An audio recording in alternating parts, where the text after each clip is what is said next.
Hi, I am Ashley LaRoche, one of the doctors from the Animal Hospital of Statesville. We're here probably for one of our last Lakeside Chats for the year. It's getting cold. It's nice in October. We'll move into fireside chats in the wintertime and lack of daylight. But we're here to talk a little bit today about a new product that has kind of hit the market that we've been using and had some good success with. And it is a management tool for treating canine pain associated with osteoarthritis. It's called Librela. So it is monoclonal antibodies. So these antibodies are dog antibodies that have been modified to basically attack and scavenge an inflammatory mediator called nerve growth factor, which is an important inflammatory mediator associated with the pain of osteoarthritis, the pain that dogs feel. So by taking this mediator away, we take a lot of their pain away. So what exactly is osteoarthritis? Or I'm going to say OA for short, because I can't seem to get osteoarthritis out right. Yeah, osteoarthritis is inflammatory changes that happen in the joint. It can happen secondary to injuries, congenital defects, such as things like hip dysplasia, elbow dysplasia, where the joints aren't formed right, and eventually they're unstable, and inflammation and osteoarthritis start to occur. Basically, the joints will start having cartilage erode, which is really important. You need your cartilage, and develop a bunch of extra bone in the joints that lead to decreased ranges of motion and pain. So basically, osteo is bone, and arthritis is just the degeneration of that bone. Inflammation of the bone. Mm-hmm. Yep. Okay. Where does it usually occur? So it can occur in any joint, but a lot of times the hips are a big place that we see it. The stifles or the knees. And a lot of times dogs will have injury to the soft tissue components of the knees as when they're younger and very, very active, cruciate ligament tears. And eventually they develop arthritis from that. Elbows are a big place. And then sometimes the carpi and tarsi, which are wrists, basically, our wrists down low here. So what are some of the signs of OA pain that dogs might show? Yeah, so you might see a dog that limps. That's obvious osteoarthritis pain, or obvious pain anyway. Maybe not necessarily osteoarthritis, but it can cause limping. You may see just a dog that's slowed down. Just isn't as vibrant in our walks as we used to be. A dog that used to just jump up into the car now doesn't want to do that. We might see a dog that doesn't want to do stairs anymore, going up or down. A dog that's really slow to rise, really slow to lay down. Dogs that sometimes are changing their sleep habits, they're pacing more, panting more. Can't get comfortable when they're sleeping. Yep. Sometimes disinterested in things that they used to do, like play ball with their owners, things like that. And sometimes even their appetite can change. Yeah. When you hurt, you don't really want to eat that much. That's right. So if my dog is diagnosed with osteoarthritis, do I have to treat it? Do I need to treat it, or will it just kind of go away? Osteoarthritis is not curable, and it's always progressive. So if we get a diagnosis, oftentimes that dog is in pain, and we start looking for those signs, and we talk to owners kind of about changes that the dog might be undergoing that might be associated with pain. There's several things that we use to treat osteoarthritis or manage. It's a management condition. There is no cure for it. Things like Adequan, which is kind of an anti-inflammatory, but it's also geared to preserve cartilage and slow down the inflammatory process. We use non-steroidal anti-inflammatories. Those are chronic medications. And then now we have Librela, monoclonal antibody, which helps treat the pain. It's not going to maybe slow the arthritis down as much, but it's going to help treat the pain. So can you use Adequan with the Librela? Yes, absolutely. Okay. They can all be used together. Yeah. Okay. And would you still want to use an NSAID? Because they tend to have a few more side effects, do they not? Sure. So typically you can wean most of these dogs off the NSAIDs. You might want to have some on hand when we're a little more rambunctious and get sore and stiff. But oftentimes they decrease our dependence on the nonsteroidal anti-inflammatories, which are metabolized through the liver and kidneys. A lot of side effects include intestinal upset, stomach upset, those sorts of things. So we might not have a need for as much of that sort of thing. That's good. So how does pain control really help my dog? I mean, what's the difference I would notice if my dog is getting its pain relieved? I was going to say the dog's quality of life is typically so much better. The dog is more energetic. The dog wants to play. The dog's wanting to do stairs. The dog just in general, people feel like just seems happier, more interactive with their owner. Instead of laying there going, I really don't want to go out and play today, they're wanting to go out and play and bringing toys and things like that. So just and in general, a well-being change. And then sometimes you see changes in their gait and things like that. They're wanting to jump up into the car like they hadn't in a year and things like that. Right.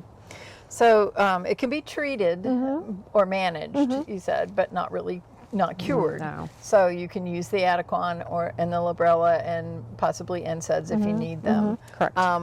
Is Librela safe? Librela is very safe. So extrapolating from the cats, we've been using it for probably better than a year, and I feel like maybe we've had maybe one kind of itchy area where it was administered. It's given under the skin. Like a vaccination.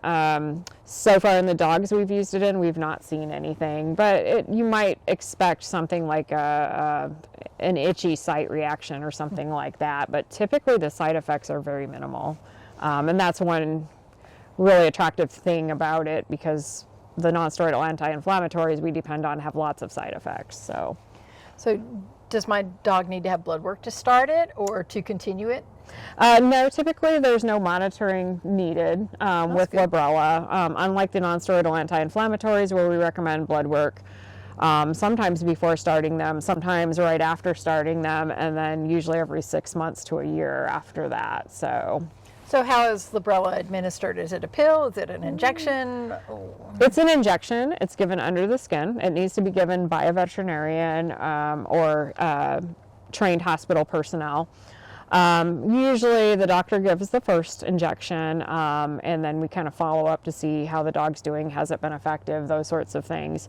It is geared towards osteoarthritis pain. Nerve growth factor is a player in osteoarthritis pain. There's other types of pain out there, pain from disc disease in the back, for instance, and things like that. It may not help those dogs. So, it wouldn't be warranted going on with it, if we had something like that and the dog wasn't responding.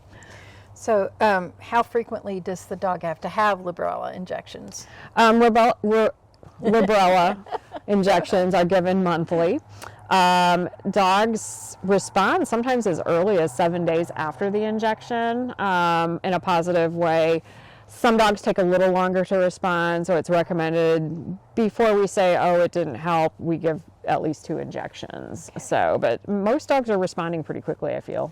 So you answered that question. It's around 7 days or a little bit longer. 7 to 14, before it's effective. Can it be used long term? It can be used, long term. As long as it needs. Yep, as long as the dog's responding to it. It's conceivable. Osteoarthritis has a lot of inflammatory mediators as the disease progresses, because it will progress. Maybe some other inflammatory pathways are taking over, and we may have more of a dependence on things like nonsteroidal anti-inflammatories in those cases. But yes, it can be given the whole life, of the dog if it helps their quality of life. Can it be used to treat other kinds of pain, or does the dog have to be diagnosed with osteoarthritis?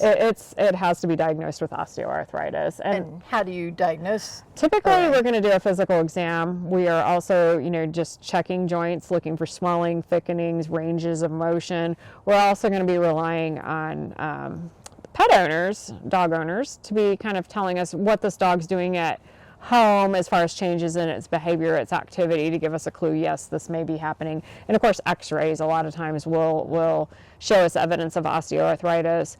There's no contraindication to giving this medication, basically, if its pain is not related to osteoarthritis. it's just probably not going to be effective. So why give something that's as an injection that's not going to be effective? Right. So can you treat cats with Librela? No, can't treat cats with Librela. It's dog antibody. Cats have their own Silencia. That's really help the quality of life of a lot of older cats. Cats and dogs tend to mask signs of pain until they can't anymore, so usually it's pretty advanced. Cats are especially savvy at this. So, and because cats are aerial acrobats, they tend to wear their joints out as they get older because they're just jumping from 6 feet onto the ground, and you know, they kind of beat themselves up a bit. Well, if my dog is feeling better after its Librela injection, can he get back to normal activity right away, or is this a gradual thing? My thoughts would be it should be a gradual thing, particularly if your dog has not been moving around a whole lot in months, because what happens is you injure your soft tissues if you overdo it too quickly. Well, it's kind of like us. Yes. If we were runners and stopped running, and we'd have to build back up again. That's right. If I decide to go run 10 miles tomorrow, I will probably not be into work the next day. So then you can't do it. Yes. So you can do it tonight. Yeah. It's no different for a dog, you know, and what happens is they start feeling really good, and then they kind of overdo it, and then they're like, ooh, that kind of hurt. So yeah, so you just have to start them slowly, and you kind of give them a workable plan to kind of build them up. That's right. Again. That's right. Well, it sounds like a really promising product, and are we still the only vet in this area that has it? Right now, anyway. Right now. So I'm sure it will be becoming more ubiquitous. It's been used in Europe for a long time. So it's a long way to go for it. Yeah, I know. So if you are interested in this product, think your dog may benefit, give us a call. We can talk to you about it, or make an appointment. We can assess your dog and see if your dog's a good candidate for it. Yeah, I'll put there's a little diagram of different symptoms in case you forget what we said. We'll have a little diagram, and you can kind of look if your dog is showing any of those signs, you might want to have him or her evaluated so you can make him a little more comfortable. Absolutely. Okay. All right. That's it for the Lakeside. Next time it'll be either ice skating or fireside. Till next time.